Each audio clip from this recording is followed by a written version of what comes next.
Hey guys, I hope you're hungry. Welcome back to War Stories here on the Full Instance channel. My name is Jericho, and today I am joined by nobody. For the first time in a long time, I'm going to do War Story by myself, because today I'm going to talk about The Legend of Zelda Breath of the Wild. If you're new to my channel, all my content is recorded natively on the PlayStation 4. I don't have any sort of software technology, or anything to edit or anything like that. So this is my only way to record, and if you're wondering why I'm talking about a Switch game while I'm playing Battlefront on the PlayStation 4, well, that's why it's called War Stories. I goof around on Star Wars Battlefront because I like it. I like Star Wars. It's fun. It's nice to have a little background for my talking, and I talk about whatever happens to be going on, even if it's a game on another console. So I'd love to be able to stream on my Switch. Maybe that'll happen one day. But for now, this is the option that is available to me. So this, I guess we could go ahead and call it a review of Breath of the Wild. I've had the game. I got it on the day it came out, March 3rd. I'm recording this on April 8th? April 6th. So a month. I have beaten the main story. Only recently, though. I definitely took my time with it. You know, I thought when I loaded this up, I was like, you know what? I'm just going to go ahead and start talking over the loading screen because, like, it's hard to talk clearly when I'm distracted by the game, but now I'm worried that I'm just stuck in this forever and I might have to close it out. But whatever, we're just gonna roll with it. So I did take my time with the game.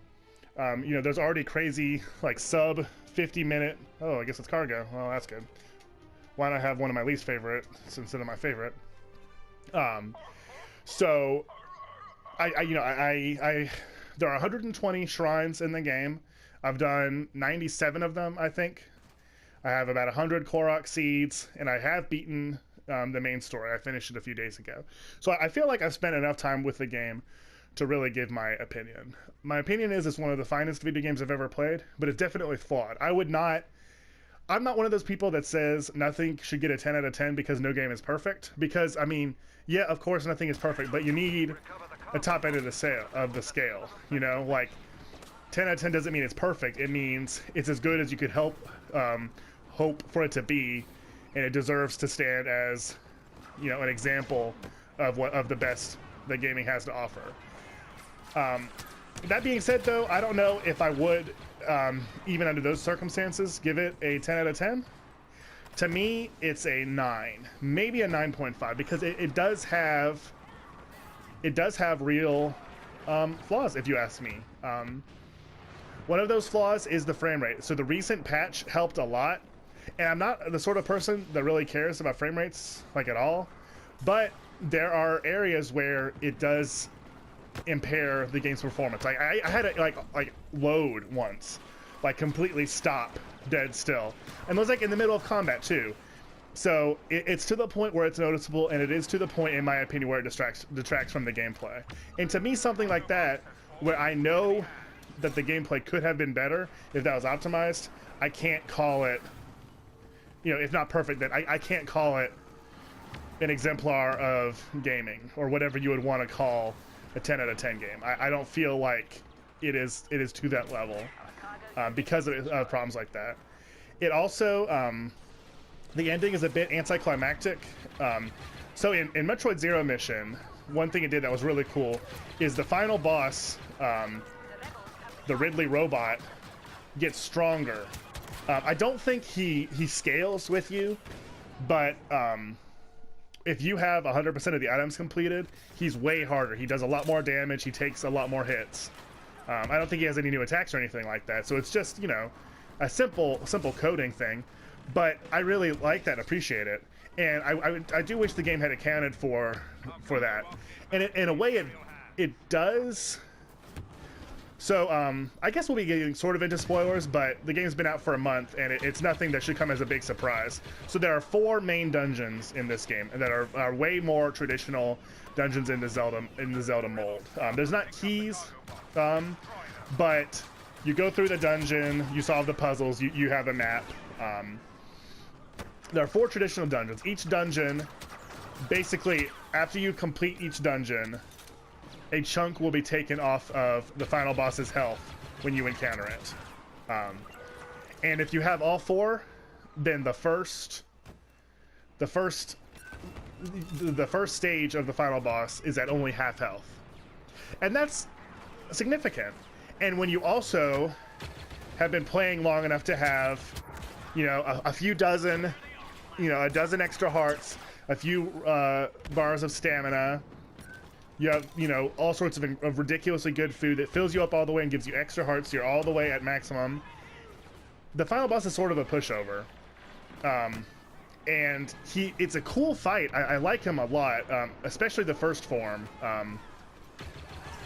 But for a game that is that creative and that exciting and that different, it is pretty anticlimactic. I would say that is honestly my biggest gripe with the game, is just it sets itself up so high that it can't, you know, it can't really meet those expectations. But that being said, the getting there, of course, you know, you're getting there the entire game, and the entire game, I really can't say enough how amazing it is. Like, I would probably say this is in my top 5 games of all time. If I can only count one game from each franchise at least, it would be after Pokemon and Smash Brothers, and maybe Kingdom Hearts. Well, I don't know, very, very close. Now, it might be next after Smash and Pokemon, though, because it really is incredible. But the actual getting to the final boss, it's really, really cool and exciting and hectic, and like you really feel like you're being taken to your limit. Like even I did all sorts of preparation because I didn't want to lose, and I was at the point in the game where, you know, I could really have, you know, the best armor, the best weapons, the best, you know, healing, everything. I had the deck as stacked in my favor as I could, so I did so. And I mean, I guess I am part of the reason to blame, like why it ended up being a little bit anticlimactic, was I did, you know, make it easy for myself. But, you know, that's my prerogative, right? But still, the getting to him still felt like I was really being pushed to my limits, and it was really, really, I don't know, super fun. One of my favorite parts of the game. I love the dungeons, particularly the Zora dungeon. I thought was the best. But it might have been because I did it first. And it is very different from anything else in the game. It feels similar, but not the exact same as older Zelda dungeons. And it was like whoa, because you feel, it feels so much more active. Like you're taking a stand, and I don't know. But really can't say enough about how much I enjoyed that particular section of the game. And so I really liked all 4 dungeons, none as much as the Zora one. But they were all pretty good. They were a bit formulaic. They all basically are the same in a lot of ways, but they didn't make them any less fun after the first. What makes Breath of the Wild so incredible to me and so special is that it says yes. When you think, okay, I need to connect this circuit, but I cannot solve this puzzle with these different powered orbs. I mean, metal conducts electricity, right? I keep getting electrocuted because I'm wearing metal stuff. If I just make a line with my metal weapons, could it connect the circuit? That makes sense, right? Yes, it does, and it works. Flint sparks when I hit it with a metal weapon. What if I put flint on the ground near an enemy and shot it with an arrow? Would it burn the enemy? That makes sense, right? Yeah, it does, and yeah, it works. It's like Breath of the Wild truly understands and appreciates what open world means. And it's not just there's towers and a map and you can go anywhere you want to. It says it takes go anywhere you want to as its mission statement. Like the point of the game is to be open world. Like it could not have been, like the feel of the game would not be the same were it not open world. It's built into the game's DNA in the best way. I'm trying to think of more examples of just like different cool things that happen to me, and it just makes sense. It works. I don't know. My mind is failing, but there's so many. Just look online at different GIFs and webums and stuff of people, like just the craziest things they think of, and they work. They make sense. Like like if it makes sense, if there's no reason why it shouldn't work, then it almost always does. And I can't think of any other game that does that. That's easily the game's strongest suit. But you know, like I said, it's not perfect. It does have a few gripes. Another thing that was a problem for me, your horse, you have a horse in the game, and your horse can die, and that made me just too scared to use it because I would be sad. And I don't know if I wish they had taken that away, but you know, it led to me to not experience something that I would have enjoyed. So it's just, you know, like a thought I had. I love the way the game's opening is handled. Like Twilight Princess, I really like, and Wind Waker too. And Wind Waker's a lot better about it than Twilight Princess is.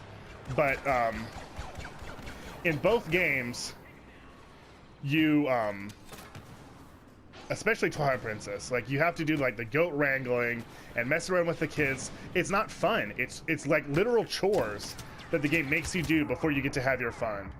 And Breath of the Wild is not like that in the least bit. Breath of the Wild, immediately, okay, here's some chests. That's your first armor and weapons. There's an old man that gives you some advice, but right away, you're off and running. And you do have to complete, you know, the 4 trials, the 4 shrines on the Great Plateau before you can proceed with the game. But they give you and teach you everything you need to solve every puzzle in the game. Also, in the best way. The game is so clever with how it informs the player. Like, there's an early Korok seed you can get. So the Korok seeds, basically, there's something in nature that's not quite right. Like, there's a circle of stones with 1 stone missing. Or there's 3 symmetrical trees, but one has just 1 more fruit that the others don't. Or there's 2 piles of metal blocks that are identical, but one has 1 block slightly off. Or in this case, there's an eye up on a little entryway. I just went crazy at the end of there. Enough to get up into a positive KD. I'll take that any day. And you see other arrows near it. And like the game isn't like, hey, look, why don't you try shooting at that? It understands that, you know, like you can understand. It trusts the player to understand and know what it's telling it.